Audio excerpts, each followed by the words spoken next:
Hello friends, welcome back to my channel. ಹೇಗಿದ್ದೀರ ಎಲ್ಲರೂ? ಹೋಗಿ ಚೆನ್ನಾಗಿದ್ದೀರ ಅಂದ್ಕೊಳ್ತೀನಿ. ಸೊ ತುಂಬ ದಿನಗಳು ಮಾಡೋಕ್ಕೆ ಆಗಲ್ಲ ವೀಡಿಯೋಗಳನ್ನ, ತುಂಬ ಫ್ರೀಕ್ವೆಂಟಾಗಿ ಮಾಡಬೇಕು ಅಂದ್ಕೊಳ್ತಾ ಇರ್ತೀನಿ, ಆಗ್ತಾನೆ ಇಲ್ಲ. ಸೊ ಆದಷ್ಟು ಬೇಗ ಬೇಗ ವೀಡಿಯೋ ಜಾಸ್ತಿ ಮಾಡೋಕ್ಕೆ ಪ್ರಯತ್ನ ಪಡ್ತೀನಿ. ಕಾರಣಾಂತರಗಳಿಂದ ಮಾಡೋಕ್ಕಾಗ್ತಾ ಇಲ್ಲ. ಸೊ ಒಂದು ವೀಕ್ಲಿ ಒಂದ್ಸಂತೂ ಒಂದು ವೀಡಿಯೋಗಳು ಇರುತ್ತೆ. ಒಂದು ಇವತ್ತಿಂದು ಬ್ಲಾಗಲ್ಲಿ ಬಂದುಬಿಟ್ಟು ನಾನು ನೆಕ್ಸ್ಟ್ ಬ್ಲಾಗ್ದು ಕಂಟಿನ್ಯೂಷನ್ ಮಾಡ್ತಾಯಿದ್ದೀನಿ. ನಾನು ನೆಕ್ಸ್ಟ್ ಬ್ಲಾಗಲ್ಲಿ ಏನಾಯಿತು ಅಂತ ನಾನು ಸ್ಟಾಪ್ ಮಾಡಿದ್ದೆಲ್ಲ, ಅದು ನಿಮಗೆ ಬೋರ್ ಆಗಬಾರ್ದು ಅಂತ, ಯಾವಾಗಲೂ ಸ್ಟೋರಿನೇ ಕೂತಿರ್ತಾಳೆ ಬೇಡ ಅಂತ ಅನ್ಕೋಬಾರ್ದು ಅಂತೇಳಿ ಒಂದು ಸ್ಮಾಲ್ ರೆಸಿಪಿ ಇದೆ, ಅದನ್ನು ಕೂಡ ಹಾಕಿರ್ತೀನಿ. ಪಲ್ಯದ್ದು ದಿನ ಏನಪ್ಪ ಮಾಡೋದು, ಚಪಾತಿಗೆ ರೊಟ್ಟಿಗೆ ಪಲ್ಯಗಳಂತ ಅಂದಾಗ ಮಾಡೋ ಅಂಥದ್ದೇ ನಾವು ಏನೇನು ಮಾಡ್ತಾ ಇದ್ದೀವಿ ಮಾಡೋ ಅಂಥದ್ದು. ನನ್ನ ಮನೇಲಿ ಏನು ಮಾಡಿದ್ದೆ ಅದನ್ನು ನಾನು ಇವತ್ತು ಶೇರ್ ಮಾಡ್ಕೊಳ್ತಾ ಇದ್ದೀನಿ. ಅದು ಬಂದು ಬೇಳೆ ಮತ್ತು ಸಬ್ಬಸಿಗೆ ಸೊಪ್ಪು ಉದುರು ಪಲ್ಯ. ಅದು ಚಪಾತಿಗೆ ಮಾಡಿದ್ದೆ, ಮೊನ್ನೆ ಮಾಡಿದ್ದೆ, ಅದನ್ನು ನಾನು ವೀಡಿಯೋ ಮಾಡಿ ಇಟ್ಕೊಂಡಿದ್ದೀನಿ. ತುಂಬ ರೆಸಿಪೀಸ್ ಮಾಡ್ತಿರ್ತೀನಿ, ಆದರೆ ಟೈಮ್ ಕರೆಕ್ಟಾಗಿ ವೀಡಿಯೋ ಮಾಡ್ಕೊಳಕ್ಕಾಗಲ್ಲ. ಯಾಕಂದರೆ ತುಂಬ ಹರಿಬರಿ ಇರುತ್ತೆ. ಮೋಕ್ಷಿತ ಪಾಪು ಗಲಾಟೆ ಮಾಡ್ತಾನೆ, ಎಲ್ಲ ಕ್ಲೀನಾಗಿರೋದಿಲ್ಲ. ಮಗು ಇರೋ ಮನೆ ಅಂದರೆ ಅದು ಯಾವತ್ತು ಸ್ವಲ್ಪ ಏನು ಎಲ್ಲ ಹರಡಿರುತ್ತೆ. ಅದ್ರ ಜೊತೆ ಅಲ್ಲಿಯೂ ವೀಡಿಯೋ ಮಾಡೋದು ಬೇಡ ಅಂತ ಹೇಳ್ಬಿಟ್ಟು ನನ್ನ ಹತ್ರ ಮಾಡೋದಿಲ್ಲ. ತುಂಬ ರೆಸಿಪೀಸ್ ಮಾಡ್ತೀನಿ, ತುಂಬ ಕುಕ್ಕಿಂಗ್ ಜಾಸ್ತಿನೇ ಮಾಡ್ತಿರ್ತೀನಿ, ಆದರೆ ವೀಡಿಯೋ ಅಂತೂ ಮಾಡ್ಕೊಳಕ್ಕಾಗ್ತಾಯಿಲ್ಲ, ಅದೊಂದು ಪ್ರಾಬ್ಲಮ್ ಆಗ್ತಿದೆ. ಇಲ್ಲಿ ಮೈಸೂರು ಇರೋದ್ರಿಂದ ನಾನು ಇಲ್ಲಿ ಏನೂ ಆರ್ಗನೈಸ್ ಮಾಡ್ಕೊಂಡಿಲ್ಲ, ಟೆಂಪ್ರರಿ ಅಂತ ಹೇಳ್ಬಿಟ್ಟು. ಸೊ ಬ್ಯಾಂಗ್ಳೂರಲ್ಲಾಗಿದ್ದರೆ ಎಲ್ಲ ಆರ್ಗನೈಸ್ ಆಗಿರ್ತಿತ್ತು, ಮಾಡ್ತಾಯಿದ್ದೆ. ಓಕೆ, ಸೊ ನೆಕ್ಸ್ಟ್ ಬಂದು ನಾನು ನಿಮಗೆ ಹೇಳಿದ ಪ್ರಕಾರ ಏನು ಎಲ್ಲಿಗೆ ಹೋಗಿದ್ವಿ, ನಾವು ನಿಂತಿದ್ದು ನಮ್ಮ ಹಸ್ಬೆಂಡ್ ಹಾಸ್ಪಿಟಲೈಸೇಷನ್ ಆಯಿತು, ಅವರು ಟ್ರೀಟ್ಮೆಂಟ್ ಸ್ಟಾರ್ಟ್ ಮಾಡಿದ್ದು. ಸೊ ನಮಗೆಲ್ಲ ಸಮಾಧಾನ ಆಯಿತು, ನನಗೂ ನಮ್ಮ ಪಾಪಗೂ ಸದ್ಯ ಸಿಕ್ತಲ್ಲ, ಹಾಸ್ಪಿಟಲೈಸೇಷನ್ ಆಯ್ತಲ್ಲ. ಒಬ್ಬರು ಮೇಡಮೇ ಟ್ರೀಟ್ ಮಾಡ್ತಿದ್ದು ಅವ್ರಿಗೆ. ಅವ್ರ ಹೆಸರು ಹೇಳ್ಬೇಕೆ ನಂಗೆ ಗೊತ್ತಿಲ್ಲ. ತುಂಬ ಚೆನ್ನಾಗಿ ಕ್ಯೂರ್ ಮಾಡಿ ಕಳಿಸಿದ್ರು, ತುಂಬ ಪೇಷನ್ಸಿಂದ ಮಾತಾಡ್ತಿದ್ರು ಡಾಕ್ಟ್ರು. ನನಗೆ ತುಂಬ ಇಷ್ಟ ಆಯಿತು ಆ ಡಾಕ್ಟ್ರು ಕೂಡ ನನಗೆ. ಸೊ ಎಷ್ಟು ಸಲ ಪ್ಯಾನಿಕ್ಕಾಗಿ ಫೋನ್ ಮಾಡ್ತಿದ್ವಿ ನಾವು, ಹಾಗೆಲ್ಲ ಸಮಾಧಾನದಿಂದ ಧೈರ್ಯವಾಗಿ ಉತ್ತರ ಕೊಡ್ತಾಯಿದ್ರು. ಎಲ್ಲರೂ ಅವರೇ ಟ್ರೀಟ್ ಮಾಡ್ತಾಯಿದ್ರು. ಎಷ್ಟು ಸ್ವಲ್ಪ ಏಜ್ ಆಗಿರೋಂಥದ್ದೇ ವಯಸ್ಸೇ ಇರಬೇಕು ಅವ್ರಿಗೆ, ಮೇಡಮ್ಗೆ. ಬಟ್ ಎಲ್ಲ ಪೇಷಂಟ್ಗಳನ್ನೂ ತುಂಬ ಸಮಾಧಾನದಿಂದ ಟ್ರೀಟ್ ಮಾಡ್ತಿದ್ರು. ನನಗೆ ಗೊತ್ತಿರೋ ಪ್ರಕಾರ, ನೋಡಿದ ಪ್ರಕಾರ, ಅವ್ರ ಜೊತೆ ಮಾತಾಡಿದ್ದು ನಾನು 2 ಸಲ ಮೀಟ್ ಮಾಡಿದ್ದೆ ಅವ್ರನ್ನ. ಸೊ ನಗ್ತಾ ಮಾಡ್ತಾಯಿದ್ರು, ಅದೊಂದು ನನಗೆ ತುಂಬ ಖುಷಿ ಆಯಿತು.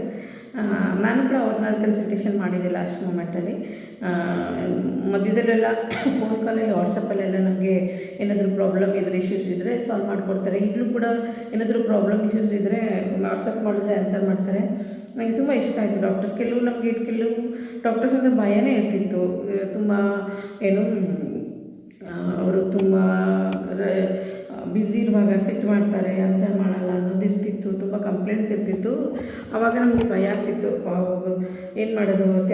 ಅದರಿಂದನೇ ನನ್ನ ಹಸ್ಬೆಂಡು ಹಾಸ್ಪಿಟ್ಲಿಗೆ ಹೋಗೋಕ್ಕೆ ಭಯ ಪಡ್ತಾಯಿದ್ರು. ಹಾಗಾಗಿ ನನಗೂ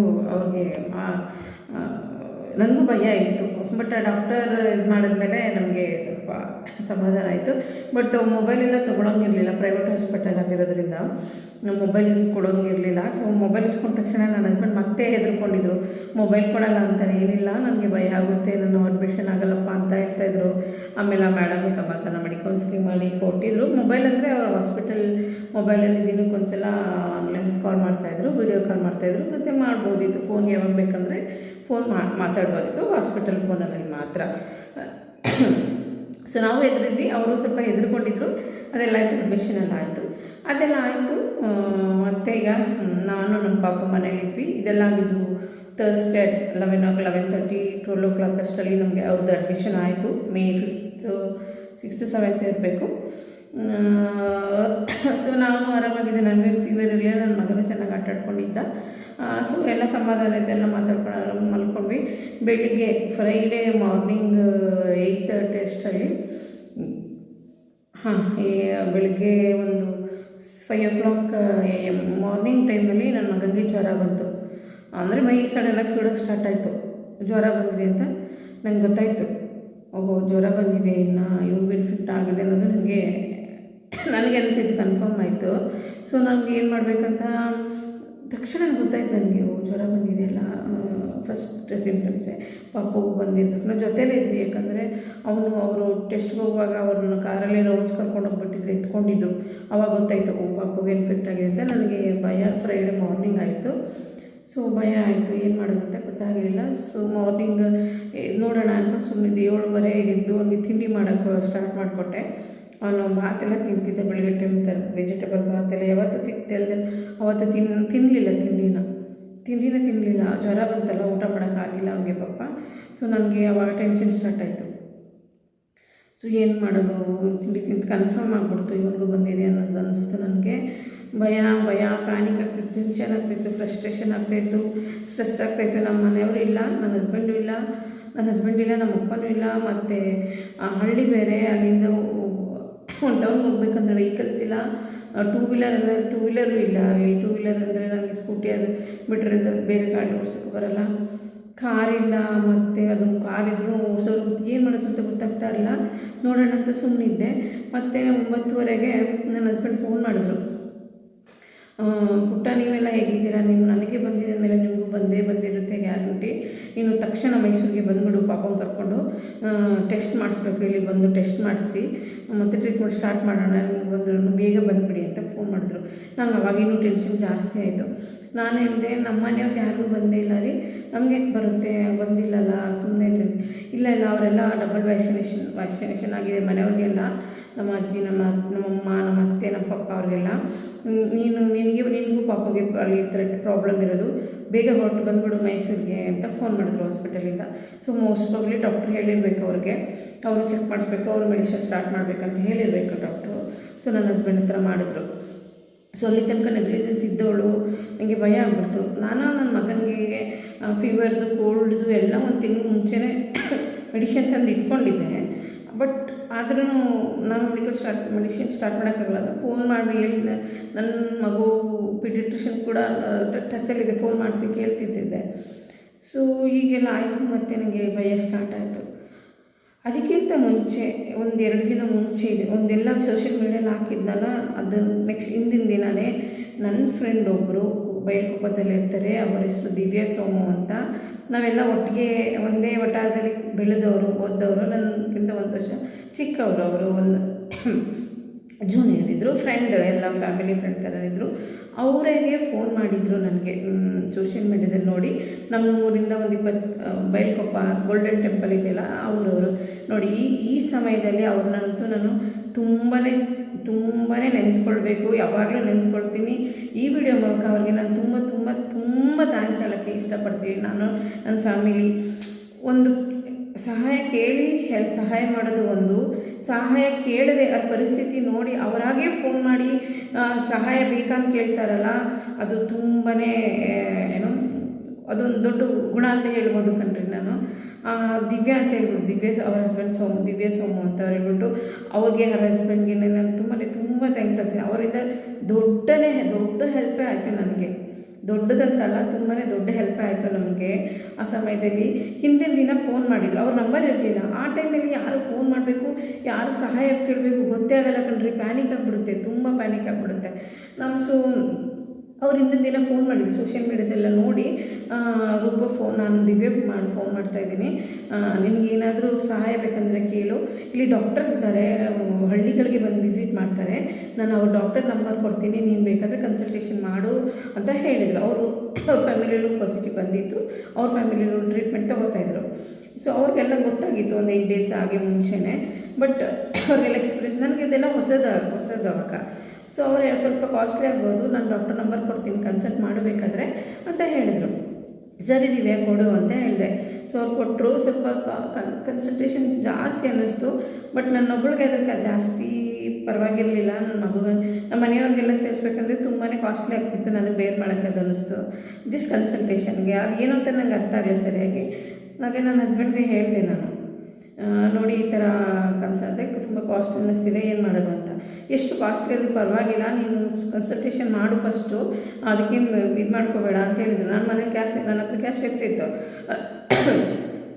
ಸೊ ಇದೆಲ್ಲ ಆದಮೇಲೆ ನಾನು ಹೇಳಿದೆ ಮನೆಯವ್ರಿಗೆಲ್ಲ ಇದೆಲ್ಲ ಇಷ್ಟು ತುಂಬ ಆಗುತ್ತೆ, ನನಗೆ ಬೇರೆ ಮಾಡೋಕ್ಕಾಗಲ್ಲ, ಅವ್ರನ್ನೆಲ್ಲ ಬಿಟ್ಟು ನಾನು ಕನ್ಸಲ್ಟೇಷನ್ ಮಾಡೋಕ್ಕಾಗಲ್ಲ ರೀ ಅಂತ ಹೇಳಿದೆ.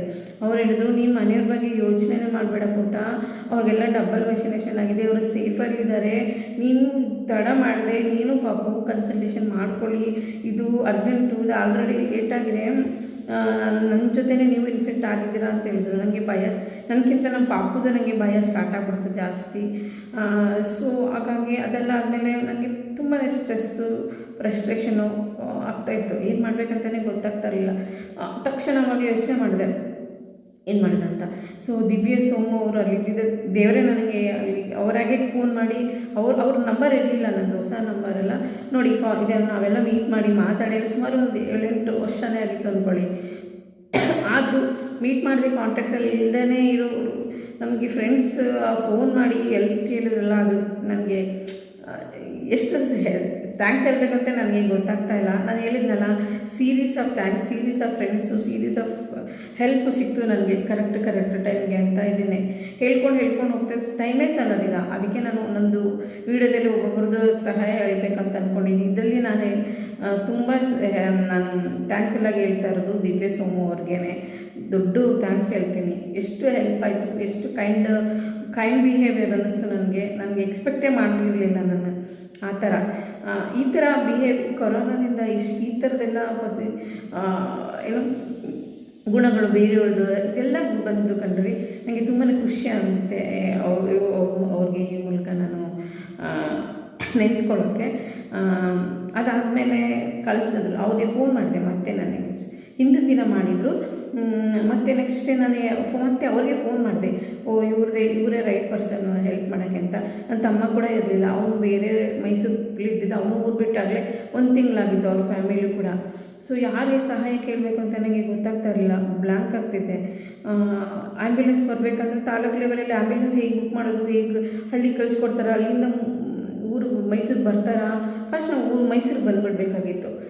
ಲಾಕ್ಡೌನ್ ಬೇರೆ, 10 ಗಂಟೆ ಅಷ್ಟು ಎಲ್ಲ ಹೋಗಿಕ್ಕೆಲ್ಲ ಕ್ಲೋಸ್ ಮಾಡಬೇಕು. ಆಲ್ರೆಡಿ 9:30 ಆಗಿದೆ, 10 ಗಂಟೆ ಕ್ಲೋಸ್ ಆಗುತ್ತೆ.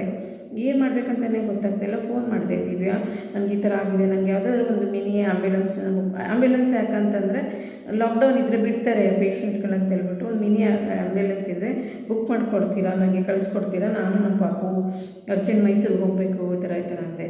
ಸೊ ಹೌದು ಇದು ಲಾಕ್ಡೌನ್ ಇದೆ, ನಾನು ನೋಡ್ತೀನಿ, ಚೆಕ್ ಮಾಡ್ತೀನಿ, ನನ್ನ ಹಸ್ಬೆಂಡ್ ಕೇಳ್ಬಿಟ್ಟು ಹೇಳ್ತೀನಿ ಅಂತ ಹೇಳಿದ್ರು. ಪಾಪ ಅವ್ರ ಹಸ್ಬೆಂಡೂ ಪೇಷಂಟ್ ಇದ್ದರು, ಎಲ್ಲರೂ ಪೇಷಂಟ್ ಇದ್ದರು. ಅವ್ರು ಸ್ವಲ್ಪ ಸ್ಟ್ರಾಂಗ್ ಆಗಿದ್ದು, ಹುಷಾರಾಗಿದ್ದು. ಸೊ ನನಗೆಲ್ಲ ಮಾಡ್ತಾರೆ. ಪಾಪ ಅವ್ರಿಗೆ ತುಂಬ ಬ್ಯುಸಿ ಟೈಮಲ್ಲಿ ಫೋನ್ ಮಾಡಿ ನನಗೆ ಹೆಲ್ಪ್ ಮಾಡ್ತಾಯಿದ್ರು. ವಿತಿನ್ 5 ಮಿನಿಟ್ಸಲ್ಲಿ ಮತ್ತೆ ಕಾಲ್ ಬ್ಯಾಕ್ ಮಾಡಿಬಿಟ್ಟು ಹೇಳಿದರು, ರೂಪ ನನಗೆ ನಮ್ಮದೇ ಕಾರ್ ಕಳಿಸ್ಕೊಡ್ತಾ ಇದ್ದೀವಿ, ಒಬ್ಬ ಡ್ರೈವರ್ನೂ ಕಳಿಸ್ಕೊಡ್ತಾ ಇದ್ದೀವಿ, ಬೇಗ ರೆಡಿ ಹೊರಡು ಅಂತ ಹೇಳಿದ್ರು. ನನಗೆ ಅದು ಎಷ್ಟು ಖುಷಿ ಆಯಿತು ಅಂತಂದರೆ, ನನಗೆ ನಮ್ಮ ತಂದೆನೂ ಇರಲಿಲ್ಲ, ನನ್ನ ಹಸ್ಬೆಂಡೂ ಇರಲಿಲ್ಲ, ನನಗೆ ಏನು ಮಾಡಬೇಕಂತಲೇ ಗೊತ್ತಾಗ್ತಿಲ್ಲ. ನಮ್ಮ ಪಾಪದು ತುಂಬ ಟೆನ್ಷನ್ ಆಗಿಬಿಟ್ಟಿತ್ತು ನನಗೆ, ಅವ್ನು ಭಯ ಆಗ್ಬಿಟ್ಟಿತ್ತು, ಏನಪ್ಪ ಮಾಡೋದು. ಆಲ್ರೆಡಿ ಅವ್ನು ಜ್ವರ ಸ್ಟಾರ್ಟ್ ಆಗಿತ್ತು, ಊಟ ಮಾಡ್ತಾ ಇರಲಿಲ್ಲ, ತಿಂತಾ ಇರಲಿಲ್ಲ, ಹೆಂಗೆ ಕರ್ಕೊಳೋದು. ನನಗೆ ಭಯ ಅಂದರೆ ಭಯನೇ ಸ್ಟಾರ್ಟ್ ಆಗಿಬಿಟ್ಟಿತ್ತು ಅವನ ಬಗ್ಗೆ. ಹಸ್ಬೆಂಡ್ ಮುಗೀತು, ಇವನು ಸ್ಟಾರ್ಟ್ ಆಗಿಬಿಡ್ತಲ್ಲಪ್ಪ ಅಂತ. ನಾನು ಸ್ವಲ್ಪ ಸ್ಟ್ರಾಂಗ್ ಆಗಿದೆ, ನನಗೇನು ಸಿಂಪ್ಟಮ್ಸ್ ಇರಲಿಲ್ಲ ಅವಾಗ, ಸ್ವಲ್ಪ ಕೆಮ್ಮಿತ್ತು ಅಷ್ಟೇ. ಬಟ್ ನನಗೆ ಗೊತ್ತಿತ್ತು, ಕನ್ಫರ್ಮ್ ಇತ್ತು ನಮಗೆಲ್ಲ ಬಂದುಬಿಟ್ಟಿದೆ ಅಂತ ನನಗೆ ಗೊತ್ತಿತ್ತು. ಆವಾಗ ಕಾರ್ ಕಳಿಸಿದ್ರು ಅವರು,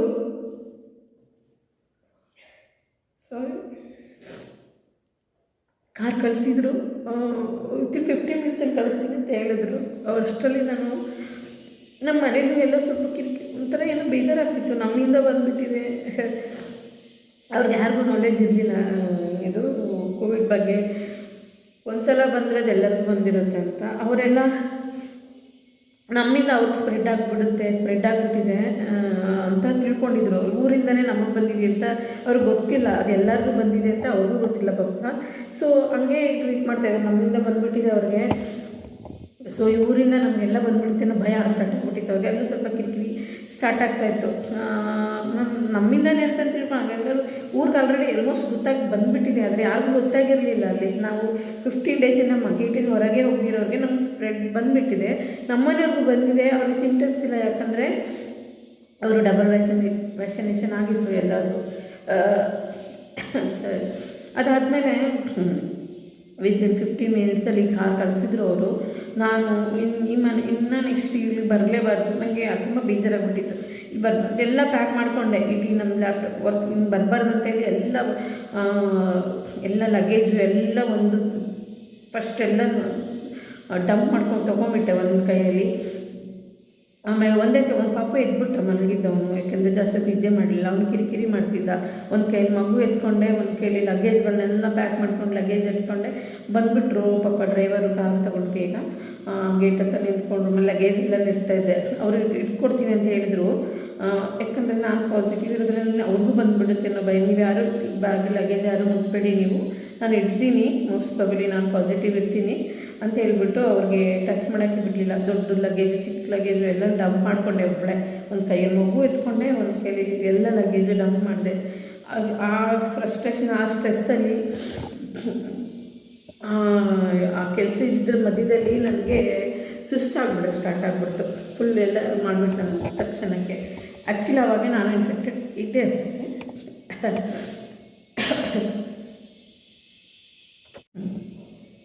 ತುಂಬ ಜನ ತುಂಬ ಥರದ ಇಶ್ಯೂಸ್ನ ಫೇಸ್ ಮಾಡಿದ್ದಾರೆ. ಅವ್ರ ಮುಂದೆ ಏನೊಂದು ಇಷ್ಟ ಅಲ್ಲ ಅನಿಸುತ್ತೆ. ಆಮೇಲೆ ನಾನು ನೋಡಿದಾಗ ಕೆಲವು ವಿಡಿಯೋಗಳನ್ನೆಲ್ಲ ನೋಡ್ತಾ ಇದ್ದೆ ನಾನು. ಆವಾಗ ಅನ್ನಿಸ್ತಿತ್ತು ಮುಂದೆ ಇವ್ರ ಕಷ್ಟಗಳ ಮುಂದೆ ಎಷ್ಟು ಪಾಪ ನಮ್ದು ಅಷ್ಟೆಲ್ಲ ಅಲ್ಲ ಅಂತ. ಸೊ ಡೌನ್ ಮಾಡ್ಕೊಂಡೆಲ್ಲ ಕಾರೆಲ್ಲ ಇಟ್ಕೊಂಡು ಹೊರಟ್ವಿ. ಪಾಪ ಅಷ್ಟರಲ್ಲಿ ಡಲ್ ಆಗ್ತಿದ್ದ, ಮೋಸ್ಟ್ಲಿ ಜ್ವರ ಎಲ್ಲ ಬಂದಿತ್ತು ಅಂತ ಕೂಡ ಹೊರಟ್ವಿ.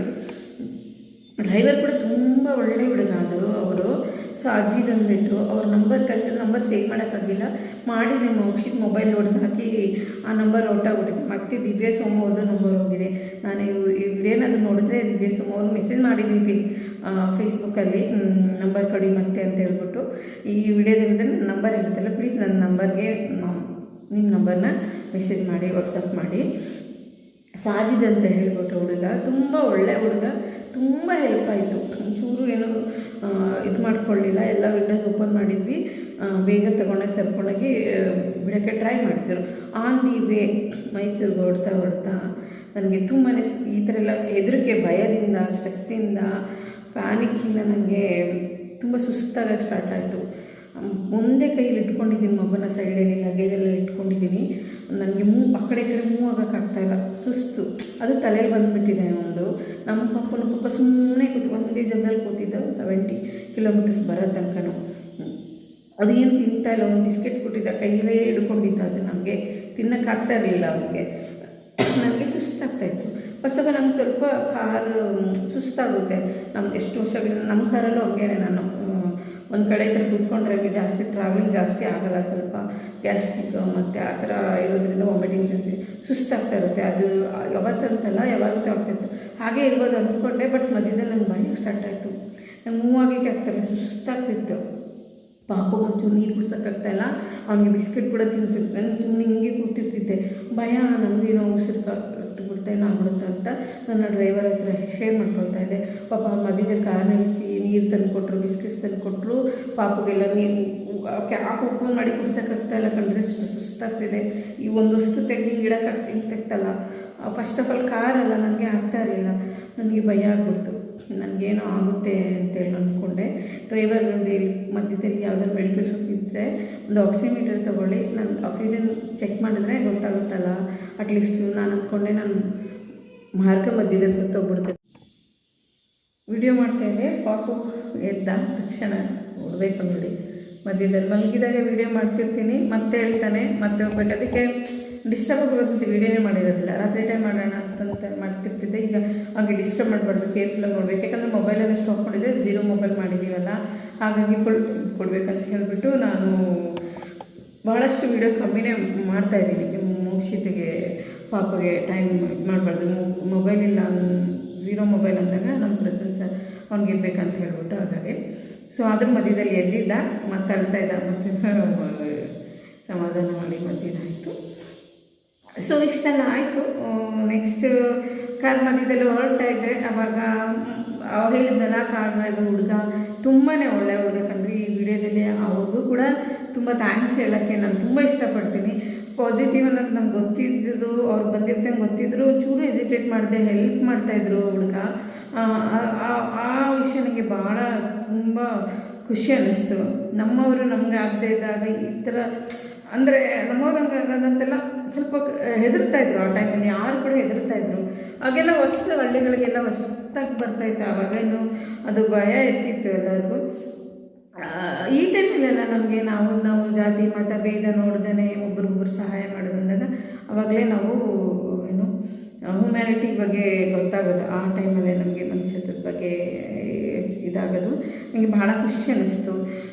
ಅವರು ನೀರು ತಂದು ಕೊಡ್ತಾಯಿದ್ರು, ಮಧ್ಯದಲ್ಲಿ ಸಮಾಧಾನ ಮಾಡ್ತಾಯಿದ್ರು. ನಾನು ಹೆದರ್ಕೊಳ್ಳೋದು ನೋಡಿಬಿಟ್ಟು ಹೇಳ್ತಾಯಿದ್ದೆ, ನನಗೆ ಏನೋ ಆಗ್ತಿದೆ ಅನಿಸುತ್ತೆ, ನಮ್ಗೆ ತುಂಬ ಸುಸ್ತಾಗ್ತಾಯಿದೆ ಅಂದರೆ, ಏನಾಗಲ್ಲ ಮೇಡಮ್, ಹೆದರ್ಕೋಬೇಡಿ, ನಿಮ್ಗೆ ಏನೂ ಆಗಿಲ್ಲ, ಹೆದರ್ಕೊಂಡಿದ್ದೀರಾ, ಅದಕ್ಕೆ ಹೆಂಗೆ ಆಗ್ತಾಯಿದೆ, ಭಯ ಪಡಬೇಡಿ ಅಂತೇಳಿ ಸಮಾಧಾನ ಪಡ್ತಾಯಿದ್ರು.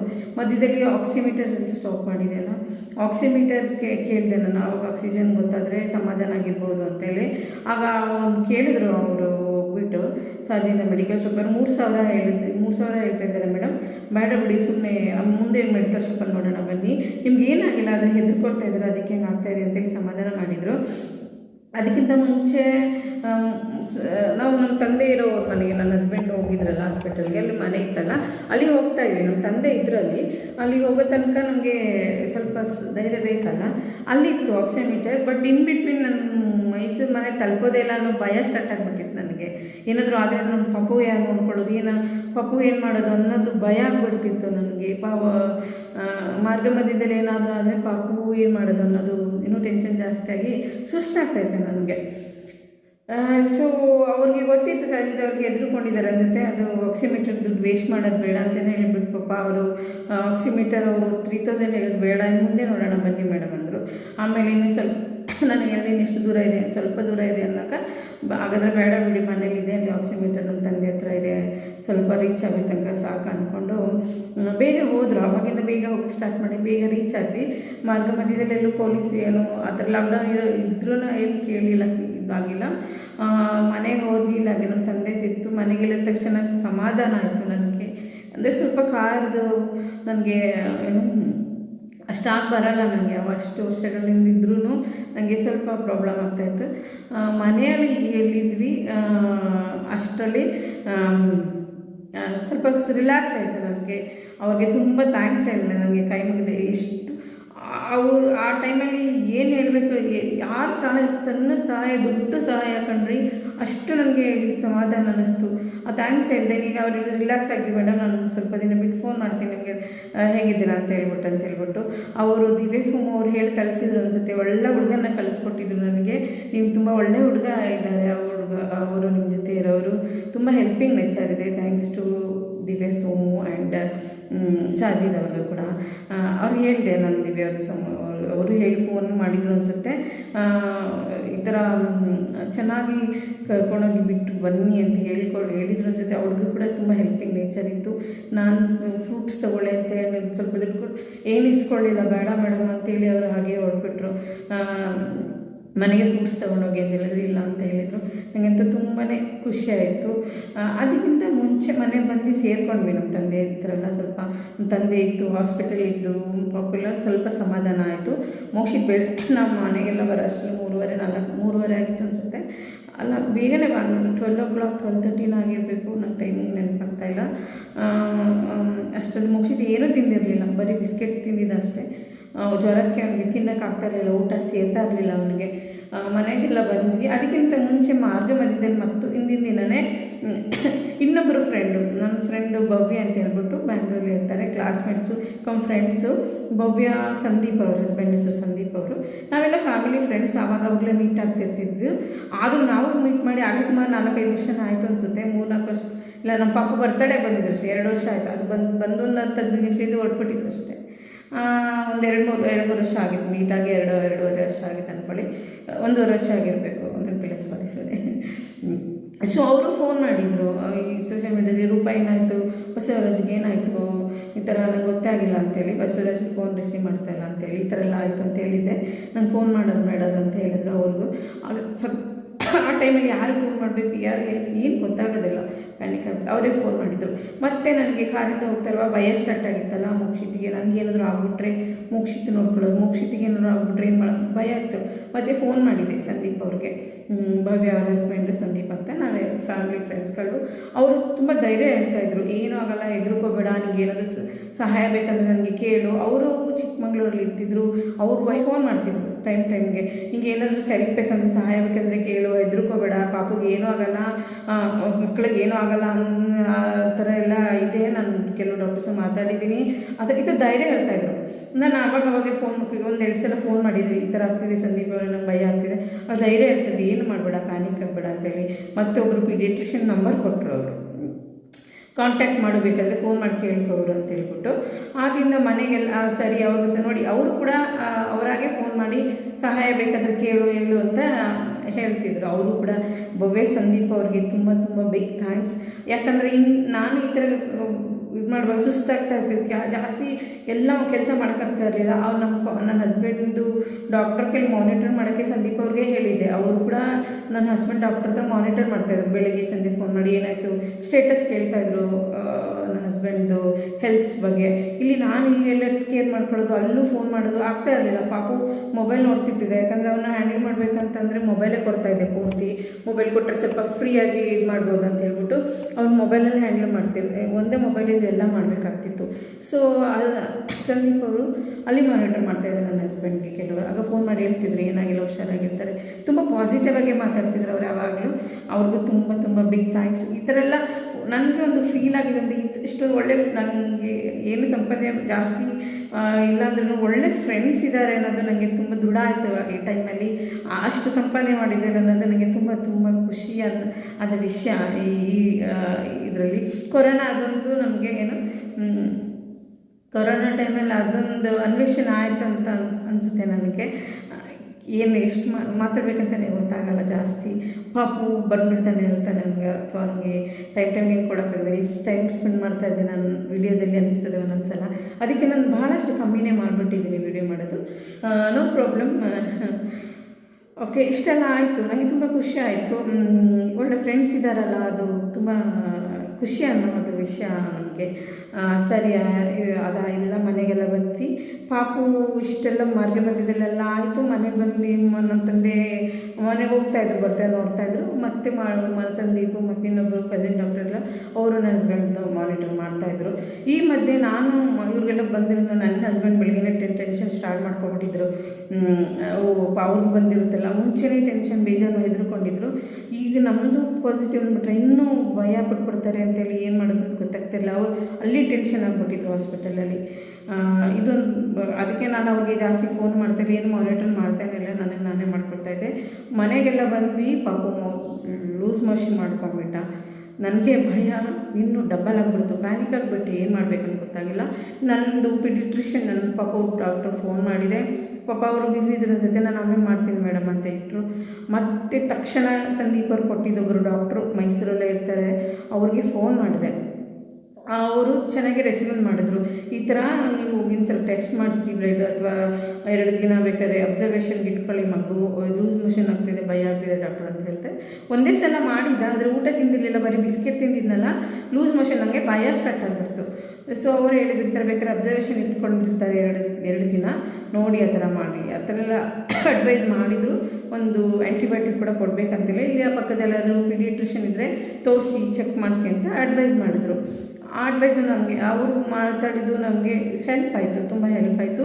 Thanks to him also. ಆ ಡಾಕ್ಟ್ರು ಕೂಡ ತುಂಬಾ ಥ್ಯಾಂಕ್ಸ್. ಅವರು ವೀಡಿಯೋ ನೋಡ್ತಿರ್ತಾರೆ ಗೊತ್ತಿಲ್ಲ ನನಗೆ, ಬಟ್ ತುಂಬ ತುಂಬ ಥ್ಯಾಂಕ್ಸ್. ಈ ಥರ ಒಬ್ಬರಿಂದ ಒಬ್ಬರು ನನಗೆ ಸಹಾಯಕ್ಕೆ ಸಿಗ್ತಾ ಹೋದರು ಟೈಮ್ ಕರೆಕ್ಟಾಗಿ.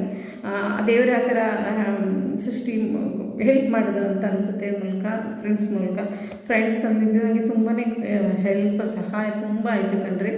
ಆಮೇಲೆ ನಮ್ಮ ತಂದೆ ಹೇಳಿದ್ರು, ನೋಡೋಣ ಇವತ್ತೊಂದಿನ ನೋಡೋಣ, ಅಡ್ಮಿಷನ್ ಮಾಡೋಕ್ಕೆ ಟ್ರೈ ಮಾಡ್ತಾರೆ, ಎಲ್ಲ ಪ್ರಯತ್ನ ಅರೇಂಜ್ ಮಾಡ್ಕೊಳ್ತಾ ಇದ್ದೆ. ಹಂಗೆ ಅಡ್ಮಿಷನ್ ಅಂತ ನನಗೆ ಕೈಕಾಲೆಲ್ಲ ನಡ್ಕೊಬಂದ್ಬಿಡ್ತು. ಎಲ್ಲಿ ಹೋಗಬೇಕು, ಏನು ಮಾಡಬೇಕು ಅಂತೆಲ್ಲ ಅರೇಂಜ್ ಮಾಡೋಕ್ಕೆ ಮಾನಸಿಕವಾಗಿ ರೆಡಿ ಆಗ್ತಾಯಿದ್ದೆ ನಾನು. ಏನು ಮಾಡಬೇಕು, ಏನು ಮಾಡಬಾರ್ದು, ಧೈರ್ಯ ಕುಗ್ಗಿದ್ದೆ, ಸ್ವಲ್ಪ ತುಂಬ ಕುಗ್ಗಿಬಿಟ್ಟಿದ್ದೆ ಅವಾಗ. ಆದರೂ ನಾನು ಧೈರ್ಯ ಹೇಳ್ಕೊಳ್ತಾ ಇದ್ದೆ. ಏನು ಫೇಸ್ ಮಾಡ್ಕೊಂಡು ಹೋಗೋಣ, ಏನಾಗುತ್ತೆ ಆಗಲಿ, ಒಂದೊಂದೊಂದೊಂದು ಫೇಸ್ ಮಾಡ್ಕೊಂಡು ಹೋಗೋಣ ಅಂತ ಧೈರ್ಯ ತಗೋತಾ ಇದ್ದೆ. ಈ ವಿಷಯನ ನನ್ನ ಹಸ್ಬೆಂಡ್ಗೆ ಹೇಳೋಕ್ಕಾಗಲ್ಲ, ಯಾಕಂದರೆ ಅವ್ರು ಇನ್ನಷ್ಟು ಅವರ ಆರೋಗ್ಯ ಹಾಳಾಗ್ಬಿಟ್ರೆ ಭಯ. ಸೊ ಫಾಸ್ಟ್ ಅದೆಲ್ಲ ಆಯಿತು, ಇದೆಲ್ಲ ಇಷ್ಟೆಲ್ಲ ನಡೀತಾ ನನ್ನ ಹಸ್ಬೆಂಡ್, ನನ್ನ ಅಪ್ಪ ಹೇಳಿದ್ರು ನೋಡೋಣ ಇದು ಏನೂ ಆಗೋಲ್ಲ, ಒಂದಿನ ಅಬ್ಸರ್ವ್ ಮಾಡೋಣ ಅಂದರು. ಎಲ್ಲ ಮಾಡಿ ಮುಗಿಸಿ ಸ್ವಲ್ಪ ಏನೋ ತಿಂದು ಮಲ್ಕೊಂಡ. ಬೆಳಗ್ಗೆ ಎದ್ದರೆ ಫುಲ್ ಆ್ಯಕ್ಟಿವ್ ಆಗಿ ಖುಷಿಯಾಗಿ ಇದ್ದ ನನ್ನ ಮಗ. ಸ್ವಲ್ಪ ಜ್ವರ ಕಮ್ಮಿ ಆಗಿತ್ತು, ಅವನಿಗೆ ಜ್ವರ ಟಾನಿಕ್ ಕೂಡ ಹಾಕಿದೆ. ಅದಾದಮೇಲೆ ಇಡ್ಲಿ ತಿಂದ 2. ಸೊ ಊಟ ಮಾಡೋಕ್ಕೆ ಸ್ಟಾರ್ಟ್ ಮಾಡಿದೆ, ಆ್ಯಕ್ಟಿವ್ ಆಗಿದ್ದ, ಖುಷಿಯಾಗಿ. ಸೊ ಏನು ತೊಂದರೆ ಇಲ್ಲ, ಅಡ್ಮಿಷನ್ ಆಗಲೆವೆಲ್ ಬೇಡ ಅಂತ ಅನಿಸ್ತಂತ ಸುಮ್ಮನಾದ್ವಿ. ಆಮೇಲೆ ಮತ್ತೆ ಪಿಡಿಟ್ರಿಷನ್ಗೆ ಅಲ್ಲೇ ಪಕ್ಕದಲ್ಲಿ ಒಬ್ಬರು ಪಿಡಿಟ್ರಿಷನ್ ಇದ್ದರು, ಅವ್ರು ಕನ್ಸಲ್ಟೇಷನ್ ಮಾಡೋಕ್ಕಂತ ಹೋಗಿ ಕನ್ಸಲ್ಟೇಷನ್ ಮಾಡಿಕೊಂಡು ಬಂದ್ವಿ. ಸೊ ಇದು ಮತ್ತೆ ತುಂಬ ಲಾಂಗ್ ಆಗುತ್ತೆ. ಮತ್ತೆ ಇನ್ನೊಂದು ವಿಡಿಯೋದಲ್ಲಿ ನಿಮಗೆ ಮತ್ತೆ ಮುಂದಿನ ಏನಾಯಿತು ಅಂತ ನನಗೆ ಹೇಳ್ತಾ ಹೋಗ್ತೀನಿ. ಪ್ಲೀಸ್ ಡೋಂಟ್ ಮೈಂಡ್, ತುಂಬ ಲಾಂಗ್ ಆದರೆ ವೀಡಿಯೋಸ್ ಅಪ್ಲೋಡ್ ಮಾಡೋಕ್ಕೆ ಕಷ್ಟ ಇರುತ್ತೆ, ನಿಮಗೂ ಬೋರ್ ಆಗುತ್ತೆ ತುಂಬ ಲಾಂಗ್ ಅಂತ. ಸೊ ನೆಕ್ಸ್ಟ್ ವೀಕು ಮತ್ತು ನಾನು ಮುಂದಿನ ಏನಾಯಿತು ಅನ್ನೋ ವಿಷಯ ನಿಮಗೆ ವಿಡಿಯೋದಲ್ಲಿ ಸಿಗ್ತೀನಿ. ಅಲ್ಲಿ ತನಕ ಪ್ಲೀಸ್ ಸ್ಟೇ ಸೇಫಾಗಿರಿ. ಇನ್ನೆಲ್ಲ ಮುಗ್ದಿಲ್ಲ, ತುಂಬ ಓಡಾಡೋದು ಜಾಸ್ತಿ ಜನಗಳು ಪ್ಲೇಸ್ಗೆ ಹೋಗಬೇಡಿ, ಯಾಕಂದರೆ ಅದರ ಅನುಭವ, ಅದರ ತೊಂದರೆ, ನೋವು ನಮಗೆ ಅಷ್ಟು ಗೊತ್ತಿದೆ. ಅದಕ್ಕೆ ಹೇಳ್ತಾ ಇದ್ದೀನಿ, ಮಾಸ್ಕ್ ವೇರ್ ಮಾಡೋದಿನ್ನೂ ಬಿಡಬಾರ್ದು ಅನ್ನೋದು ನಮ್ಮ ಅಭಿಪ್ರಾಯ. ಹೊರಗಡೆ ಹೋಗೋದು ಅವಶ್ಯಕತೆ ಇದ್ದಾಗಲೂ ಹೋಗೋದು. ಇನ್ನೊಂದು 2-3 ತಿಂಗಳು ಏನು ಹೇಳ್ತಾರೆ ನೋಡೋಣ. ಅಲ್ಲಿ ತನಕ ನಮಗೆ ಕೇರ್ಫುಲ್ಲಾಗಿ ನಾವಿರೋದು ತುಂಬ ಮುಖ್ಯ. ಸ್ಟೇ ಸೇಫ್ ಆಗಿರಿ, ಹ್ಯಾಪಿಯಾಗಿರಿ. ಮತ್ತು ಏನೇ ಬಂದರೆ ಅನ್ನೋದು ಇದಂತೂ ಇರಲೇಬೇಕು. ಪಾಸಿಟಿವ್ ಆಗಿದ್ದರೆ ಮುಂದೆ ಹೋಗಿ ಈಸಿಯಾಗಿ ಫಿಕ್ಸ್ ಮಾಡ್ಬೋದು. ಸೊ ನಾನು ಮುಂದಿನ ವಿಡಿಯೋದಲ್ಲಿ ಸಿಗ್ತೀನಿ ನಿಮಗೆ. ಅಲ್ಲಿ ತನಕ all of you take care. ನಮಸ್ತೆ. ಇಲ್ಲಿ ಈರುಳ್ಳಿ ಮತ್ತು ಟೊಮೊಟೊ, ಬೆಳ್ಳುಳ್ಳಿ ಮತ್ತು ಸಬ್ಬಸಿಗೆ ಸೊಪ್ಪು ಇಷ್ಟನ್ನು ಹೆಚ್ಚಿಟ್ಕೊಂಡಿದ್ದೀನಿ. ಮತ್ತು ಪಕ್ಕದಲ್ಲಿ ಬೇಳೆನ ನೆನೆಸಿಟ್ಕೊಂಡಿದ್ದೀನಿ. ಇಲ್ಲಿ ನೋಡಿ, ಬೇಳೆನ ನೆನೆಸಿದ್ರೆ ಬೇಗ ಬೇಯುತ್ತೆ ಅಂತ ಹೇಳ್ಬಿಟ್ಟು ಕುಕ್ಕರ್ಗೆ ಹಾಕ್ತಾಯಿಲ್ಲ, ಅದಕ್ಕೆ. ಸೊ ಇಲ್ಲಿ ಬಾಣಲೆಯಲ್ಲಿ ಎಣ್ಣೆಗೆ ಹಾಕ್ಕೊಳ್ಳೋಣ. ಎಣ್ಣೆ, ಸಾಸಿವೆ ಮತ್ತು ಜೀರಿಗೆ ಹಾಕ್ಕೊಳ್ಳೋಣ. ಬೇಳೆ ನೆನೆಸ್ಕೊಂಡ್ರೆ ಅದು ಬೇಗ ಬೇಯುತ್ತೆ, ಕುಕ್ಕರ್ಗೆ ಹಾಕಲ್ಲ. ಸ್ವಲ್ಪ ಉದ್ರಾಗಿರಬೇಕು, ಕುಕ್ಕರ್ ಹಾಕಿದ್ರೆ ಮೆತ್ತಗಾಗೋಗುತ್ತೆ ಅಂತ. ನೀವು ಹೇಗೆ ಬೇಕಾದರೂ ಮಾಡ್ಕೊಳ್ಬೋದು. ಇಲ್ಲಿ ನಾನು ಸಣ್ಣದಾಗಿ ಬರುತ್ತಲ್ಲ ಬೇಳೆ, ಅದು ತೊಗೊಂಡಿದ್ದೀನಿ. ಸೊ ಮಾಮೂಲಿ ಬೇಳೆ ಕೂಡ ಚೆನ್ನಾಗಿರುತ್ತೆ. ಬೆಳ್ಳುಳ್ಳಿ ಹಾಕಿದ್ದೀನಿ, ಈರುಳ್ಳಿ ಹಾಕಿದ್ದೀನಿ. ಸೊ ಇದನ್ನು ಎಣ್ಣೆಯಲ್ಲಿ ಬಾಡಿಸ್ಕೊಳ್ಳೋಣ. ಚಪಾತಿ ಜೊತೆ ತುಂಬ ಚೆನ್ನಾಗಿರುತ್ತೆ ಇದು. ಮತ್ತು ತಿಳಿ ಸಾಂಬಾರು ಕೂಡ ಸೈಡ್ ಡಿಶ್ಶಾಗಿ ಯೂಸ್ ಮಾಡ್ಕೋಬೋದು. ನೋಡಿ, ಇಲ್ಲಿ ಈರುಳ್ಳಿ ಸ್ವಲ್ಪ ಬಾಡಿದೆ. ಅದ ನಂತರ ನಾನಿಲ್ಲಿ ಸಬ್ಬಸಿಗೆ ಸೊಪ್ಪು ಹಚ್ಚಿಟ್ಕೊಂಡಿದ್ದ ಟೊಮೊಟೊ ಮತ್ತು ಸಬ್ಬಸಿಗೆ ಸೊಪ್ಪು ಹಾಕ್ಕೊಳ್ತೀನಿ. ಸಬ್ಬಸಿಗೆ ಸೊಪ್ಪು ಜೊತೆಗೆ ಬೇರೆ ಸೊಪ್ಪು ಇತ್ತು, ಅದು ವೇಸ್ಟ್ ಆಗುತ್ತೆ ಅಂತ ನಾನು ಹಾಕಿದ್ದೀನಿ. ಬರೀ ಸಬ್ಬಸಿಗೆ ಸೊಪ್ಪು ಹಾಕಿದ್ರೆ ಚೆನ್ನಾಗಿರುತ್ತೆ, ಬೇರೆ ಸೊಪ್ಪು ಆ್ಯಡ್ ಮಾಡಿದ್ರೆ ಅಷ್ಟು ಟೇಸ್ಟ್ ಚೆನ್ನಾಗಿರೋದಿಲ್ಲ. ಸೊ ಫಸ್ಟ್ ಟೊಮೊಟೊನ ಸ್ವಲ್ಪ ಬಾಡಿಸ್ಕೊಳ್ಳೋಣ, ಯಾಕಂದರೆ ಸೊಪ್ಪು ಬೇಗ ಬಾಡುತ್ತೆ, ಅಂದರೆ ಫ್ರೈ ಆಗುತ್ತೆ. ಟೊಮೊಟೊ ಸ್ವಲ್ಪ ಸ್ಮೂತ್ ಆಗಲಿ ಅಂತ ಹೇಳ್ಬಿಟ್ಟು ನಾನು ಅಲ್ಲಿ ಹಾಕಿದ್ದೀನಿ. ಅದ ನಂತರ ನಾನು ಸಬ್ಬಸಿಗೆ ಸೊಪ್ಪು ಹಾಕ್ತೀನಿ. ಸೊ ಬೇಳೆ ನೆನೆಸಿರೋದ್ರಿಂದ ಬೇಗ ಬೇಯುತ್ತೆ, ಈಸಿ ಆಗುತ್ತೆ.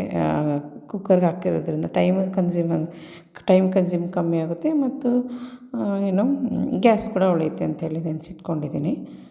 ನೋಡಿ, ಇದು ಉಪ್ಪು ಹಾಕ್ಕೊಳ್ತೀನಿ ಮಧ್ಯೆ ಸ್ವಲ್ಪ. ಇಡ್ಲಿ ಸಾಂಬಾರು ಜೊತೆಗೂ ಕೂಡ ತುಂಬ ಚೆನ್ನಾಗಿರುತ್ತೆ. ಯಾವುದೇ ಸೈಡ್ ಡಿಶ್ಶಾಗಿ ಯೂಸ್ ಮಾಡ್ಬೋದು ಇದನ್ನು. ಮತ್ತು ಚಪಾತಿಗೂ ಕೂಡ ಯೂಸ್ ಮಾಡ್ಬೋದು. ಜೋಳದ ರೊಟ್ಟಿಗೆ ತುಂಬ ಚೆನ್ನಾಗಿರುತ್ತೆ. ಸೊ ಇಲ್ಲಿ ನೋಡಿ, ಸಬ್ಬಸಿಗೆ ಸೊಪ್ಪಿಗೆ 1-2 ನಿಮಿಷ ಬಾಡಿಸಿದ್ರೆ ಸಾಕು.